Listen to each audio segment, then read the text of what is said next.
네, 안녕하세요. 오늘은 구약 성경의 마지막 권이자 소선지서 중에서도 마지막 권인 말라기에 대해서 다루고자 합니다. 말라기를 마지막으로 소선지서 강의는 이것으로 마칠 예정이고요. 그 이유는 제가 다룰 수 있는 짧은 책들은 물론 소선지서 12권 중에서는 아직 다룰 책들이 좀 남아있긴 하지만 제 능력이나 어떤 역량으로 다룰 수 있는 책들은 대부분 다 다룬 것 같고요. 지금 뭐 스가랴라든가 이렇게 남아있는 책들 같은 경우는 분량도 조금 비교적 방대한 편이고 제가 다루기에는 조금 경험과 지식이 좀 모자라서 저는 오늘 말라기를 마지막으로 강의를 마치려고 합니다. 말라기는 잘 아시는 것처럼 시대적으로도 마지막 책이에요. 그래서 많은 선지서들이 있는데 여기 중간 줄쯤에 있는 게 소선지서거든요. 소선지서 보면은 뭐 오바댜, 요엘, 요나, 아모스, 호세아, 미가, 나훔, 스바냐, 하박국, 학개, 스가랴, 말라기 이렇게 순으로 되어 있는데 연대상으로도 가장 뒤가 맞습니다. 그래서 말라기는 사실상 유일하게 가장 마지막에 페르시아 포로기까지 다 끝난 다음에 가나안 땅으로 돌아오게 된 이스라엘 백성들에게 주신 하나님의 메시지라고 할 수가 있고요. 잘 아시는 것처럼 다시 한번 설명을 드리자면 북이스라엘과 남유다로 분열되어 있던 언약 왕국은 북이스라엘이 조금 더 일찍 멸망하게 됩니다. 그래서 기원전 750년 약간 이후에 멸망하게 되고요. 아수르에 끌려가게 되고요. 유다만이 홀로 남아있게 되다가 유다마저도 기원전 630년 경에 바벨론에 의해서 멸망하게 돼서 바벨론으로 끌려가게 됩니다. 북이스라엘과 남유다가 둘 다 동쪽에 있는 이방 제국으로 끌려가게 되는 상황이 되는 거죠. 아수르는 사실 바벨론에 의해서 멸망한 것이기 때문에 그 두 백성들은 사실 바벨론 땅에서 함께 만났을 것입니다. 애초부터 북이스라엘과 남유다가 이렇게 완전히 심하게 막 갈라져 있고 대립하고 장벽을 세우고 이런 것은 아니었기 때문에 그 이전에도 교류는 했겠지만 그 이후에는 이방에서 만나면 형제 자매들이라는 생각에 좀 더 각별해졌겠죠. 그리고 그 바벨론의 자리는 나중에는 성경에는 바사라고 나와 있는 페르시아가 차지하게 됩니다. 그래서 바벨론과 페르시아 사이의 정권 교체에 대해서는 다니엘을 보시면 좀 자세히 아실 수 있으시고요. 이렇게 정권 교체가 되고 바사에서 유대인들이 어떻게 살았는지를 보여주는 책이 에스더죠. 에스더가 바사 왕의 왕비가 되고 그리고 모르드게라는 유다인이 자기네 민족들을 어떻게 그 이방 땅에서 구원하고 미움받는 데서부터 구출하게 되는지 이런 것이 에스더의 중요한 내용이라고 할 수가 있습니다. 그래서 아수르와 바벨론, 바사라는 해외 통치기를 거치고 이국 이방 땅에서 지내면서 유대인들은 점차 통혼하게 됩니다. 그래서 족속이라는 개념이 조금씩 희미해지기 시작하다가요. 나중에 가면은 이스라엘로 돌아온 뒤에는 사실상 유다와 베냐민 족속을 빼고는 다른 족속들은 자기들의 출신을 기억도 할 수 없는 지경이 되게 되는 거죠. 그래서 보시면 신약 성경에는 누구는 베냐민 족속 대표적인 게 사울이죠. 사울 바울. 베냐민 족속이라는 얘기가 나오고 유다에 대한 언급도 꽤 많이 나옵니다. 누군 유다 족속이다라는 얘기도 많이 나오는데 뭐그 외에 뭐 예를 들면 뭐 그 납뭐 납달리라거나 뭐 이런 다른 지파는 잘 언급이 되지 않아요. 뭐 르우벤이라거나 이런 지파는 잘 언급이 되지 않는 이유가 사실 더 이상은 파악하기가 좀 어렵기 때문에 그렇습니다. 레위 족속조차도 좀 불분명하게 되었던 것 같습니다. 그래서 성전이 있었음에도 불구하고 제사장 족속은 따로 있었던 것 같은데 뭐 그래서인지 아니면 다른 이유인지 모르겠지만 유대인들은 유수기부터는 독특한 회당이라는 문화를 만들기 시작합니다. 이 회당이라는 데 모여가지고 그건 장의 제사의 공간은 아니었기 때문에 뭐 유대 율법 같은 걸 가르치고 뭐 설교 비슷한 형태로 말씀을 전하는 이런 형태의 회당이 이어져 오게 되고요. 그것은 신약 성경에도 여러 가지 형태로 등장하게 되죠. 특히 바울이 선교 여행을 다닐 때 해외 여러 회당들을 다니면서 회당에서 뭐 기도하고 뭐 이런 장면들도 나오는 것들 다 유대인들이 해외 이주를 생활을 하면서 독특하게 발전시킨 종교 양식이라고 보시면 될 것 같습니다. 어쨌든 말라기는 그렇게 포로 생활을 마치고 돌아와서 느헤미야와 에스라의 지도를 받아가지고 좀 불완전하고 초라한 형태로나마 예전에 있었던 이스라엘 그리고 예루살렘 성 그리고 성전까지도 중건하고 보수할 수 있었던 이들에게 주신 하나님의 예언이라고 보시면 될 것 같습니다. 제가 이 강의를 하는데 많이 참고한 자료는요. 이 메카미스키라는 분이 편집하신 소선지서 3권입니다. 제가 지금 보여드리는 이미지는 2권인데 3권이고요. 3권에서 말라기가 나와요. 이 말라기 부분 쓰신 분은 고든 코넬에서 목회를 교수 사역을 하셨던 더글러스 스튜어트라는 분인데요. 더글러스 스튜어트라는 분은 신학자들 사이에서는 사실은 주석보다는 어떻게 하면 설교를 쓸 수 있을지 뭐 성경 주의 방법론 같은 걸로 좀 유명하신 분인데 제가 봤을 때는 주석도 굉장히 괜찮은 퀄리티인 것 같아요. 그래서 여러 가지를 많이 저도 배웠고요. 배운 것들을 강의를 통해서 좀 전달을 드리도록 하겠습니다. 자, 말라기는 누구냐라는 질문이 가장 먼저 나와야 될 것 같습니다. 당연히 말라기는 말라기를 쓴 사람이겠죠. 근데 사실 이것이 너무나 자연스럽게 받아들이기 쉽지만요. 자세히 보면은 꼭 그렇지는 않습니다. 왜냐하면 말라기에도 그렇고요. 뭐 말라기 이외의 책에도 말라기라는 인물에 대해서 이 인물이 뭐 어떻게 반응했다 뭐 이런 말은 등장하지가 않아요. 하나님이 말라기를 통해서 주신 메시지는 나오고요. 말라기가 그 메시지를 보내는 장면도 나오는데 말라기라는 인물이 뭐 아내가 있었는지 어디 뭐 북이스라엘 출신인지 아니면 유수기에 태어난 사람인지 젊은 사람인지 아무 단서도 등장하지가 않습니다. 심지어 요나 같은 경우도 뭐 열왕기나 역대기에 등장을 하거든요. 다른 선지자들도 다른 기록이 등장하거나 뭐 에스겔 같은 경우는 굉장히 인격적인 기록이 많이 나오잖아요. 뭐 결혼이나 아니면 뭐 이 사람이 뭐 어떻게 됐다. 예레미야 같은 경우도 모욕을 당했다. 뭐 이렇게 실존 인물이란 증거가 많이 있는데 말라기 같은 경우는 유독 그런 증거가 없습니다. 그리고 말락이라는 이름 자체가 말락 또는 멜렉라고 하는 게 사자거든요. 사자, 메신저, 그 왕의 전령 같은 사자. 멜렉의 이를 붙이면은 말라키 이렇게 되는데 말라키라는 말은 나의 사자란 뜻이 됩니다. 그래서 말라기서 초입부를 보시면 하나님이 나의 사자를 보내어서 메시지를 전파했다는 말로 봐도 괜찮거든요. 그래서 사실 말라기가 보통 명사인지 아니면 사람의 이름인지 이렇게 이야기하는 것도 조금 어려운 상황입니다. 그리스어 성경의 증거들이라고 써 있는 것들은 초기 유대인들이 성경을 뭐 여러 가지 목적으로 보급하기 위해서 그랬는지 모르겠지만 구약 성경을 그리스어로 번역하기 위해서 여러 가지 노력을 했습니다. 그렇게 그 결과로 되어 있는 게 가끔씩 여러분님께서 성경에 관주나 해설이 잘 달려 있는 것들을 보시면은 계속해서 뭐 70인역 이런 이야기가 나오는 게 있을 거예요. 그 셉투아진타 또는 셉투아진트라고 하는 70인역이라는 것은 구약 성경을 그렇게 그리스어 헬라어로 번역한 기록들입니다. 근데 70인역이 하나가 아니에요. 사본이 굉장히 많아서 원래 70인역은 어떤 버전이었을 것인가에 대해서 연구도 좀 많이 있습니다. 그런데 가장 많이 쓰는 두 개 사본에서는 이 말라기라는 말을 사람의 이름으로 번역을 해놨어요. 그렇지만 그 이외의 대부분의 사본에서는 말라기를 그리스어로 나의 사자라고 번역을 해놨습니다. 굉장히 재미있죠. 4세기 이전의 유대인들이 말라기라는 이름을 듣고 어떻게 생각했는지를 보여주는 증거라서 좀 재미있는 증거입니다. 두 개의 가장 유력했던 사본은 사람의 이름으로 그 말라기를 보았던 거고 나머지는 그냥 이건 나의 사자란 뜻이다 라고 해석을 했던 거고요. 또 이름이 아니라고 생각되는 이유는 또 있습니다. 선지자들의 이름 같은 경우에는 야라는 이름이 등장하는 경우가 꽤 많거든요. 특히 선지자로서의 가명 같은 걸 지었을 때가 좀 그렇습니다. 그런데 말라기 같은 경우는 그런 게 등장하지도 않죠. 물론 뭐 스가랴나 스바냐 같은 다른 예외들도 있습니다만은 이분들 같은 경우는 분명히 실존 인물이란 증거가 교차적으로 발견이 돼요. 그리고 또 하나 이름이 아닌 것처럼 생각이 되는 이유는 말라기 3장 1절 때문인데 만군의 여호와가 이르노라 보라 내가 내 사자를 보내리니 라고 되어 있잖아요. 여기에서 내 사자도 말라기서 1장 초반에 사용된 내 말라기라는 단어랑 사실 히브리어 똑같이 쓰여 있어요. 그래서 1장 1절에서 내 사자, 3장 1절에서 내 사자라는 말을 사용하는 게 수미상관도 되고 어울리는 것처럼 보일 때가 있다는 거죠. 실존 인물이 아니지 않을까라고 생각이 되기도 합니다.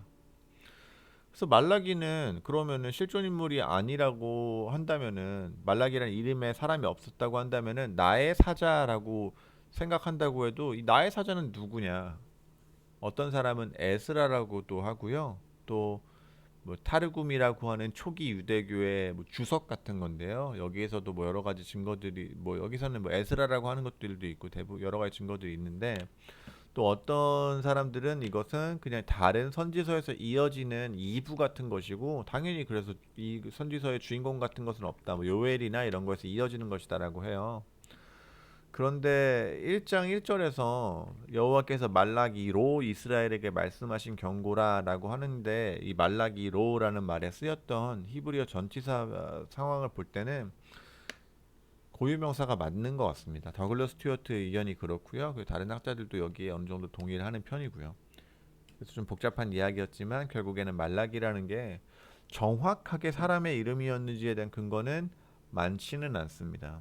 적은 편이고 그렇지 않지 않겠느냐는 증거도 꽤 많아요. 그런데 전치사 사용이라거나 여러 가지 정황상 실제로 그런 사람이 있다고 생각하는 게 약간 우세하다고 보시면 될 것 같습니다. 아무도 확실하게 이야기할 수는 없는 상태예요. 자, 말라기에서 가장 중요한 것은 말다툼이라는 구조입니다. 이 말다툼 구조에서는 하나님께서 이 어쩌면은 법정을 생각하셔도 될 것 같아요. 이 법정에서는 하나님께서 검사이시고 판사이시기도 합니다. 이스라엘은 피고 입장에 서는 거죠. 그래서 검사가 기소 사실을 밝힙니다. 하나님이 주장을 하시고요. 피고인 이스라엘이 변명 혹은 반박을 하죠.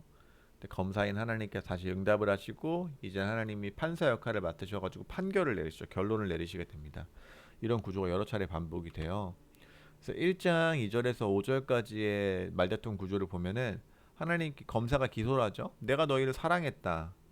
근데 이스라엘이 반박을 합니다. 하나님이 대체 우리를 어떻게 사랑하셨단 말입니까? 사랑하지 않으셨다라고 생각이 되는 거죠. 하나님께서는 뭐라고 하시냐면은 내가 에서를 미워하고 야곱을 사랑하지 않았느냐. 내가 이렇게 너희를 사랑했다라고 하고요. 판결이 나옵니다. 내가 너희들이 아직도 내 사랑을 모르는데 내 사랑을 온 세상에 보일 것이다라는 판결이 나옵니다. 이런 구조가 계속 반복이 돼요. 이런 말다툼이 6번이 나오고요. 그래서 말라기 구조는 서론 1장 1절 서론 말라기가 소개된 서론 그리고 말다툼이 6번 그다음에 결론과 요약 부분을 보시면 될 것 같습니다. 또 마지막 서론적인 차원에서 말씀을 드리자면 말라기 같은 경우가 장절 구조가 성도 여러분께서 잘 아시겠지만 성경의 장절 구분은 좀 임의적인 면이 꽤 많습니다. 그래서 장절 구분 같은 거에 크게 구애받으실 필요는 없는데요. 말라기 같은 경우도 장절 구분이 오히려 좀 방해가 되는 경우가 있고요. 히브리어 성경 같은 경우가 조금 더 잘 되어 있어요. 장절 구분에 크게 구애받지 않고 읽으시는 게 나을 것 같습니다. 자, 이건 키아스틱 스트럭처라고 해서 대칭 구조인데요. 히브리 문학에서 자주 사용되는 기법이에요. 그래서 보시면 알겠지만 말라기 전체를 제가 순서대로 위에서부터 아래까지 배열한 건데 보시면은 제가 컬러 코드를 넣어놨고 색깔 코드를 넣어놨어요. 그래서 초록색 서론과 결론 부분이 서로 이렇게 딱 맞아떨어지는 한 가지 주제를 가지고 있어. 여호와는 이스라엘에 전할 말이 있으시다.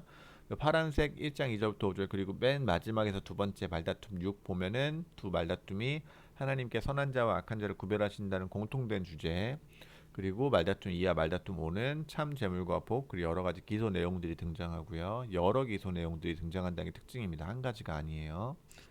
말다툼 3과 4는 또 이렇게 맞아떨어져서 혼인 증인 대신 여호와 불성실한 유다에 대한 이야기고요.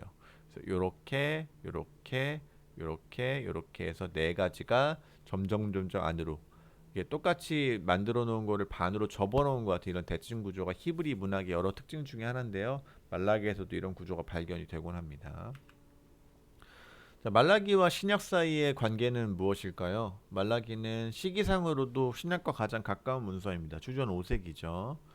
그 이후에 신약이 펼쳐질 때까지 역사를 저희가 신구약 중간사라고 부릅니다. 신구약 중간사를 모르면은 저희가 신약과 구약을 어렸을 때부터 너무 많이 접하셨기 때문에 이 점을 좀 간과하시기 쉬운데요. 좀 생각해보면 재미있어요. 왜냐하면 아수르와 바벨론에 의해서 끌려갔고 그 끌려갔던 나라가 페르시아로 바뀐 다음에 바사왕 고레스, 페르시아 왕 고레스의 자비로운 결정으로 유대인들이 땅에 돌아와가지고 성전과 성읍을 건축하지 않았습니까? 그런데 신약이 시작하고 나면 갑자기 얘네들이 이스라엘 나라가 로마의 속국이 되어 있어요. 다시 이렇게 됐는데 왜 이렇게 되었는지는 설명이 등장하지 않습니다. 그래서 이 사이에는 유대인들이 어떤 기대를 가졌던 것 같습니다. 왜냐면은 예언된 어떤 심판에 대한 예고 다 끝났으니까 이제는 이스라엘은 승승장구겠지라는 생각을 좀 가졌던 것 같은데요. 실제로는 그렇게 흘러가지 않았어요. 이스라엘은 다시 한번 침공을 받게 되는데 그 침공의 대표적인 역할을 했던 것이 알렉산드로스 대제, 흔히 알렉산더 대왕이라고 부르는 사람이었습니다.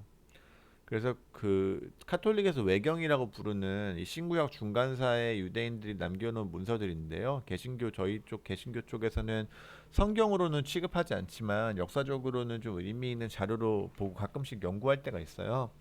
연구해 보면은 알렉산더 대왕 자체가 유대를 침공했던 것은 아니지만 그 이후에 그 셀레우코스 왕조라고 했던 그리스의 어떤 왕조가 이스라엘 땅을 점령하게 되는 일이 벌어집니다. 근데 이 왕국의 왕은 좀 변태적인 경향이 있었던 것 같아요. 어떤 변태적인 경향이 있었냐면은 유대인들을 잡아다가 뭐 김나지움이라고 하는 형태의 뭐 체육 기숙학교 같은 데 넣었는데 이 학교 같은 경우는 옷을 벗고 막 체육을 하는 그리스인들이 그런 걸 자주 했는데 뭐 레슬링 같은 거 하는 그런 일이 있었는데 그런 걸 하면서 할례를 점점 유대인 젊은이들이 받지 않게끔 할례 흔적이 서로 보이지 않게끔 그렇게 분위기 같은 걸 만들어 가지고 할례 받지 않은 유대인들이 늘어나게 하는 일들을 벌어지게 하기도 했고요. 그리고 학자들이 농담 삼아서 삼겹살 구워 먹었다는 얘기를 할 때가 있는데 유대인들이 부정한 동물로 생각하는 돼지고기를 예루살렘 성전에서 뭐 굽거나 실제로 굽기도 하고 뭐 섭취하기도 하고 뭐 이런 여러 가지 성전을 모욕하는 일을 했던 것 같아요. 그래서 이때 유대 구원자 역할처럼 나타났던 게 유다 마카비라는 인물입니다. 마카베오라는 외경 책에 보면 알 수 있는 건데요. 이 마카비라는 사람들은 그리스 왕조에 반역해서 반역을 일으키고 이 왕조를 쳐부쉈습니다. 그래서 이스라엘의 종교적인 자유를 획득하게 되죠. 아마도 유대인들은 말라기가 예언했던 내 사자 메시아가 마카비라고 생각했을 확률이 좀 높은 것 같습니다. 실제로 마카비에 대한 여러 가지 전설들도 등장하고요. 그런데 마카비가 쟁취한 자유는 길지 않았고요. 그리스의 뒤를 이어서 로마가 곧 예루살렘을 둘러싸고 주전 한 1세기 정도 되는 그 시간 사이에 예루살렘을 점령하게 됩니다. 그래서 이스라엘의 항복을 받아내고 로마는 토착 종교에 대해서 비교적 너그러운 편이었기 때문에 이스라엘 종교 활동은 어느 정도 보장되었지만 사실은 뭐 반뿐인 자유겠죠. 제대로 되지 않은 자유를 누리고 있는 이스라엘 상태에 이스라엘이 형성되는 정도에서 신구약 중간사는 막을 내리게 되고 그런 상황에서 세례 요한과 예수님이 무대 위로 올라오게 되고 이런 상황이 펼쳐지게 됩니다. 말라기와 신약은 시대적으로 가까울 뿐만 아니라 여러 가지 신학적인 영향력도 끼쳤습니다. 예를 들면 아까 그 키에스틱 스트럭처 설명드리면서 드렸던 서론 부분의 제일 첫 번째 말다툼 부분에서 이스라엘과 에돔 내가 뭐 야곱은 사랑했고 에서는 미워했다는 건 사실 이스라엘과 에돔이라는 두 왕국을 구별해 가지고 하나님이 어떤 왕국은 사랑했고 어떤 왕국은 미워했다는 얘기를 하고 싶기 때문이잖아요. 그래서 이 그림은 이후에 바울도 한번 차용을 하게 됩니다. 말라기에서 나왔던 이야기를 차용한 거죠. 또한 말라기는 부패한 제사장과 완전한 제사장을 대조를 하는데요. 이건 나중에 히브리서에서 등장하게 되죠. 그 언약적인 관계를 혼인 관계로 비유했던 것들도 바울이 자주 인용하는 것이고요. 메시아가 정치적인 힘과 권세를 지닌 그런 왕일 뿐만이 아니라 정결케 하시는 종교적 차원에서의 지도자라는 것을 처음으로 등장시킨 것이기도 하고요. 여호와의 날이란 개념이 등장하는데 여호와의 날은 기쁜 날이지만 또 반면에 두렵기도 한 날이라는 이중적인 인상을 주는 날이라고도 나와 있는 신약에서도 이후에 뭐 요한계시록이나 마지막 날에 대해서 이야기할 때 크고 두려운 날, 무서운 날, 그러나 모든 것이 완성되고 심판받을 기쁜 날이라고 묘사되는 장면이 나오잖아요. 이것에도 여러 가지 영향을 끼친 것이죠. 그래서 여섯 가지 말다툼을 순서대로 살펴보고자 합니다. 첫 번째 말다툼은 하나님께서 저희가 아까 살펴본 내용이라서 간략하게만 볼 텐데 하나님께서 이스라엘을 어떻게 사랑하셨는가에 대한 근거인데요. 하나님의 사랑의 근거는 첫 번째로 하나님이 이스라엘은 사랑하시고 에돔은 미워하셨다는 사실에서 하나님의 사랑을 알 수가 있다는 얘기고요. 두 번째는 하나님께서 이미 에돔을 황폐하게 하셨다는 것. 이미 이 당시는 에돔이 황폐해진 뒤였고요. 그 남은 에돔 족속들, 에서의 후예들의 에돔을 재건하려는 시도도 하나님께서 실패하게 하실 것이라는 약속을 통해서 하나님이 이스라엘은 사랑하고 에돔은 미워했음을 드러내시는 것이죠. 두 번째 말다툼은 좀 독특합니다. 여러 가지 기소 내용이 등장한다는 점이 독특한데요. 기소 내용이 한 가지가 아니에요. 그래서 이 기소 내용을 종합해 보면 이런 내용인데 하나님께서 이렇게 이야기하는 것입니다. 너희들이 내게 보여야 할 합당한 경외는 대체 어디 갔느냐? 너희들은 왜 내게 합당한 경외를 보이지 않느냐? 이스라엘은 이렇게 항변하는 것이죠. 우리가 대체 어떻게 하나님의 이름을 더럽혔단 말입니까? 하나님은 이렇게 응답합니다. 너희가 더러운 제물을 바쳤기 때문이다. 이스라엘은 다시 한번 항변하게 되죠. 우리의 제물이 대체 왜 더럽습니까? 우리 가장 좋은 것을 바치고 있지 않습니까? 라는 얘기를 하는데 하나님께서는 너희가 여호와의 상을 가벼운 것으로 여기고 여호와의 테이블을 가벼운 것으로 여기고 흠 있는 제물을 바쳤기 때문이다. 제사장들이 책임을 다하지 않았기 때문에 판사 하나님께서 말씀하십니다. 제사장들이 심판받게 되리라. 세 번째 말다툼이 등장합니다. 세 번째 말다툼의 그 기소 내용은요.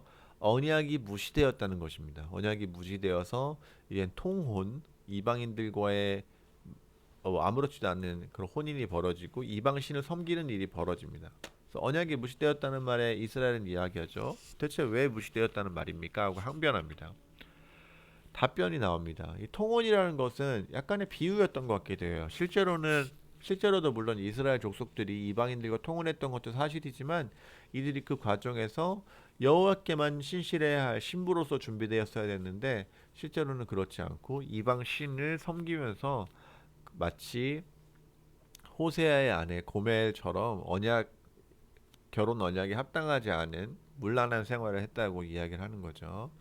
판결은 언약 백성은 언약의 혼인에 충실해야 한다는 하나님의 경고가 이어집니다.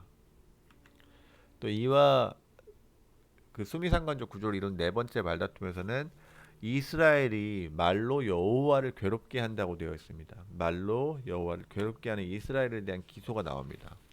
이스라엘을 이야기합니다. 우리가 어떻게 말로 하나님을 괴롭게 했다는 말입니까? 응답으로 두 가지 허탄한 말이 나옵니다. 첫 번째는 이스라엘 백성들이 이렇게 이야기했습니다. 오히려 여호와께서 악한 자를 기뻐하시는 것 같다. 대체 공의의 하나님이 어디 계시냐라는 이야기를 했던 것 같습니다. 마치 이들은 우리가 오늘날 사회에서 살면서 그렇게 느끼는 것처럼 하나님의 존재를 마음 깊은 곳에서는 믿고 있지만 어느 정도는 하나님께서 이 세상을 놓고 계신 것은 아닐까 하는 인상을 받기도 하고 저희들끼리 가끔씩 삼삼오오 모여서 이런 얘기 할 때도 있지 않습니까? 정직하게 살아야 다 소용없어. 뭐 약간 야가야 성공하는 거야 이런 이야기를 할 때마다요. 사실 저희는 두렵게도 이런 허탄한 말을 하고 있는 것이죠. 제가 이렇게 말씀드릴 수 있는 것은 제가 이런 이야기를 전혀 하지 않기 때문이 아니고요. 저도 허탈해 할 때도 있고요. 뭐 모든 성도들이 다 마찬가지겠습니다만 그렇지 않으려고 하지만 저도 복권 당첨된 사람의 이야기를 보면서 나도 하나 사볼까 하는 이상한 생각을 하기도 해요. 이런 허탄한 말과 생각들. 뭐 부동산을 이득을 보는 것들 보면서 참 나도 집을이나 대출을 어떻게든 받아가지고 하나 샀어야 되나 이런 생각들을 가지는 건 사실은 지혜로운 생각일 수 있어도 하나님 보시기에 가장 좋은 생각은 아니죠. 하나님께서는 저희가 돈을 많이 벌고 저희가 뭐 사람들 사이에서 훌륭하고 존경받을 만한 사람으로 인정받는 것보다 하나님과의 더 좋은 관계, 언약 관계에 충실한 것을 더 기뻐하시지 않습니까? 근데 저희는 알지만 사실은 거기에 마음이 쉽게 동화되지는 않는 완악한 모습이 있는 거죠. 그래서 여호와께서 이렇게 자신의 마음을 괴롭게 하고 허탄한 말로 자신의 통치를 의심하는 이스라엘 백성들에게 그리고 제가 믿기로는 저희들에게 주시는 심판은 메시아의 도래인 것이죠. 그래서 하나님께서 유보하시고 계셨던 정의가 마침내 사절을 통해서 실현되게 되는 것입니다. 하나님은 사회적인 정의뿐만 아니라 예배까지도 메시아를 통해서 회복시키실 거라는 메시지를 전해주시는 거죠. 다섯 번째 말다툼이 이어집니다. 다섯 번째 말다툼도 아까 두 번째 말다툼처럼 여러 가지 기소 내용이 등장합니다.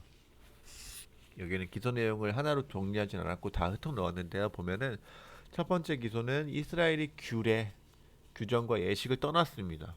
그래서 판결이 나옵니다. 구조도 약간 달라요. 판결이 먼저 나옵니다. 돌아오라. 그러면 나도 돌아오겠다. 근데 이스라엘 항변합니다. 대체 우리가 어떻게 하면 돌아갈 수 있단 말입니까? 두 번째 기소가 바로 이어집니다. 이스라엘이 하나님의 것을 도적질했다는 기소가 이어집니다. 항변이 나오죠. 우리가 어떻게 도적질하였단 말입니까? 도적질 안 했습니다. 답변이 나오죠.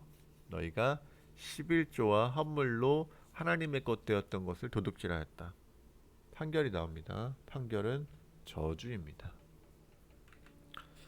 말라기에는 유독 저주란 테마가 자주 등장합니다. 그리고 복이란 테마도 등장하면서 저주와 복을 대조시키죠. 회개하는 자에게는 하나님께서 이러한 복을 주실 텐데요. 11조를 하나님의 것을 돌려드리는 자들에게 하늘의 복을 주실 것이며 그 토지의 소산과 열매, 이 당시엔 생산의 모든 것이었는데 여기에 대해서도 복을 허락하실 것이고 땅도 회복될 것이라는 여러 가지 약속을 주십니다. 말라기를 근거로 좀 기복신앙적인 이야기를 하시는 분들이 많은 것은 사실입니다만 사실은 실제로도 하나님께서 말라기서에서 저희가 실제적인 복에 대해서 이야기를 하는 것도 사실이거든요. 그래서 개혁신학이기 때문에 사실 저희가 이 하늘 복이라는 것들도 사실 우리 마음속에서 하나님께 주신 진리의 기쁨, 하나님과의 교제의 기쁨이라고 일차적으로 해석하는 것들도 맞지만은 그럼에도 불구하고 말라기를 저는 여러 번 읽으면서 말라기에 나와 있던 복이 현세적인 복과 전혀 관련이 없다는 이야기를 하는 것은 조금 무리하다고 생각이 됩니다. 물론 저희가 기계적으로 11조를 바치면 그만큼 우리의 뭐 생업이나 이런 데서 축복을 쏟아주신다고 생각하는 것 자체는 그것조차도 좀 잘못된 극단인 것 같기는 해요. 개혁주의적으로 좀 면밀하게 검토가 되어야 되는 것 같습니다. 그러나 본문을 지나치게 굽혀가지고 여기에 나와 있는 말락에 나와 있는 모든 복이 단지 영적인 복, 하나님을 알아가는 기쁨에만 그친다. 물론 그게 엄청나게 크고 굉장한 기쁨이긴 하지만 현실의 복과는 아무 상관이 없다라고 이야기하는 것조차 또한 좀 과도한 것 같습니다. 실제적인 복을 약속하는 게 맞는 것 같아요. 마지막 여섯 번째 말다툼입니다. 여섯 번째 말다툼은 사실 내용상은 네 번째 말다툼과 비슷한데요. 이스라엘이 말로 나를 대적 직전에 다섯 번째 말다툼과 비슷하죠. 기소가 나옵니다. 이스라엘이 말로 나를 대적했다. 내용이 진짜 비슷합니다. 우리가 대체 무슨 말을 하였습니까? 라고 했더니 답변에 하나님을 섬김이 헛되고 악한 자들이 복을 받는다고 너희들이 말하고 다녔던 것이 나를 대적한 것이다 라는 내용이 나오죠. 그래서 판결의 내용인데 이 판결은 결론 부분이랑 연결이 됩니다. 여호와께서는 의로운 자들을 기억하신다. 실제로는 그렇지 않는 것 같고 너희들이 하는 모든 것이 헛된 것 같고 너희들이 의롭고 정직하게 살려고 노력하는 것이 마치 열매가 나지 않는 밭을 계속해서 일구는 것처럼 무의미해 보일 때도 있지만 하나님께서는 기억하고 계시고 그리고 불의한 자들도 기억하고 계시다가 여호와의 날이 등장하게 될 때 기억하신 내용 그대로 갚아주실 것이다 라는 예고가 나오는 거죠. 여호와의 날에 대한 힌트가 나오는데요. 여호와의 날은 기쁘고 두려운 날이 될 것이라고 이야기합니다. 4장 4절에서 6절은 결론 부분입니다. 이 부분은 제가 그냥 읽어드리는 게 더 나을 것 같아요. 아주 이해하기 쉬운 거라서요. 만군의 여호와가 이르노라 보라 극렬한 풀무불 같은 날이 이르리니 교만한 자와 악을 행하는 자는 다 초계 같을 것이라. 그 이른 날이 그들을 살라 태워서 그 뿌리와 가지를 남기지 아니할 것이로되 내 이름을 경외하는 너희에게는 의로운 해가 떠올라서 치료하는 광선 또는 치료하는 날개를 보여주리니 바라리니 너희가 나가서 외양간에서 나온 송아지 같이 뛰리라. 대조가 되죠. 교만한 자와 악을 행하는 자는 불에 타서 없어지는 날이 될 거고요. 극렬한 풀무불 같은 여호와의 날은 하지만 의로운 자에게 하나님의 이름을 경외하는 자에게는 이들이 치료를 받고 그동안 있었던 모든 응어리가 풀리는 날이고 외양간에서 나와서 놀 수 있어서 기뻐하는 송아지처럼 뛰게 되는 날이 됩니다. 또 너희가 악인을 밟을 것이니 그들이 나의 정한 날에 너희 발바닥 밑에 재와 같으리라. 만군의 여호와의 날이니라. 너희는 내가 호렙에서 온 이스라엘을 위하여 내 종 모세에게 명한 법. 호렙에서 온 이스라엘을 위해서 호렙산에서 모세에게 명한 법, 곧 율례와 법도를 기억하라. 보라, 여호와의 크고 두려운 날이 이르기 전에 내가 선지 엘리야를 너희에게 보내리니 그가 아비의 마음을 자녀에게로 돌이키게 하고 자녀들의 마음을 그들의 아비에게로 돌이키게 하리라. 돌이키지 아니하면 두렵건대 내가 와서 저주로 그 땅을 칠까 하노라 하시니라. 그래서 말라기의 메시지는 단순합니다. 회개하고 돌이켜서 하나님의 율법으로 돌아가라는 이야기를 하는 거죠. 지금 오늘날 우리에게도 이 여호와의 날은 두 가지 의미로 다가옵니다. 한 가지는 크고 두렵고 악인을 사르는 날이기도 하고요. 또 한 가지는 의인이 그동안에 이 세상에서 의로운 행실을 하였음에도 바보로 취급받고 얻을 것들을 얻지 못하고 살았었는데 그것들을 모두 보상해주는 여호와의 모든 복과 여호와의 모든 치료가 임할 그런 날이라는 두 가지 의미를 가지게 되는 것이죠. 실제로 이 두 가지는 여러분 잘 아시는 대로 말라기에 나왔던 선지 엘리야는 세례 요한을 의미하는 것이 맞습니다.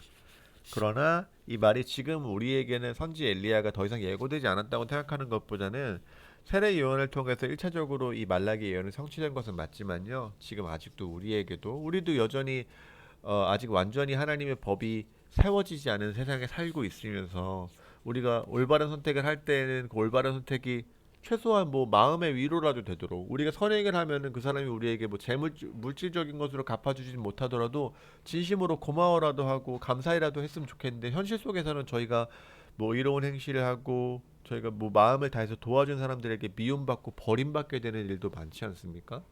이런 일이 여호와의 크고 두려운 날이 다시 임할 때까지 기다려야만 하는 거죠. 종말론적인 이 심판의 날이 다가올 때까지 우리가 했던 의로운 행실에 대한 보상도 또 악인들이 저지를 악행에 대한 처벌도 좀 유예되어 있습니다. 그럼에도 우리가 걱정하지 않을 것은 말라기에서 예고하신 것이 예수님과 사례 요한을 통해서 실현된 것처럼 우리 시대에 있는 이런 모순과 부조리와 우리가 가지고 있는 억울함들도 여호와의 크고 두려운 날이 마침내 임할 때에는 모두 갚아질 것이기 때문입니다. 기도하겠습니다. 사랑의 하나님 감사합니다. 우리가 지금까지 몇 차례 되지 않는 소선지서 강의를 통해서 하나님께서는 우리에게 회개를 명하시고 또 이방 족속들조차도 당신께로 돌이키기 위한 원대하고 큰 꿈과 비전을 품고 계신 분임을 알게 하시니 감사합니다. 하나님 오늘 마지막으로 말라기서를 살펴보면서 하나님께서 여호와의 크고 두려운 날이 이르기 전에 우리가 좀 더 회개하고 우리가 의로운 행실을 하면서도 괴로움을 당하고 고난을 당하는 것이 언젠가 모두 갚아질 것이고 악인들은 다 초계처럼 불탈 것임을 알게 하시니 감사를 드립니다. 우리가 이를 기억하게 하시고 매일 삶 속에서 하나님의 것을 하나님께 돌려드리고 이웃에게 친절하고 또 구원받지 못해서 의롭지 않은 행실 속에 빠져들고 마지막 날에 초계처럼 탈 수 있는 운명의 이웃들을 한 명이라도 더 전도하고 이들 하나님께로 가까이 불러일으킬 수 있는 세상의 빛과 소금 된 교회가 될 수 있게 하십시오. 감사를 드립니다. 거룩하신 우리 구주 예수 그리스도의 이름으로 기도드렸습니다. 아멘. 감사합니다.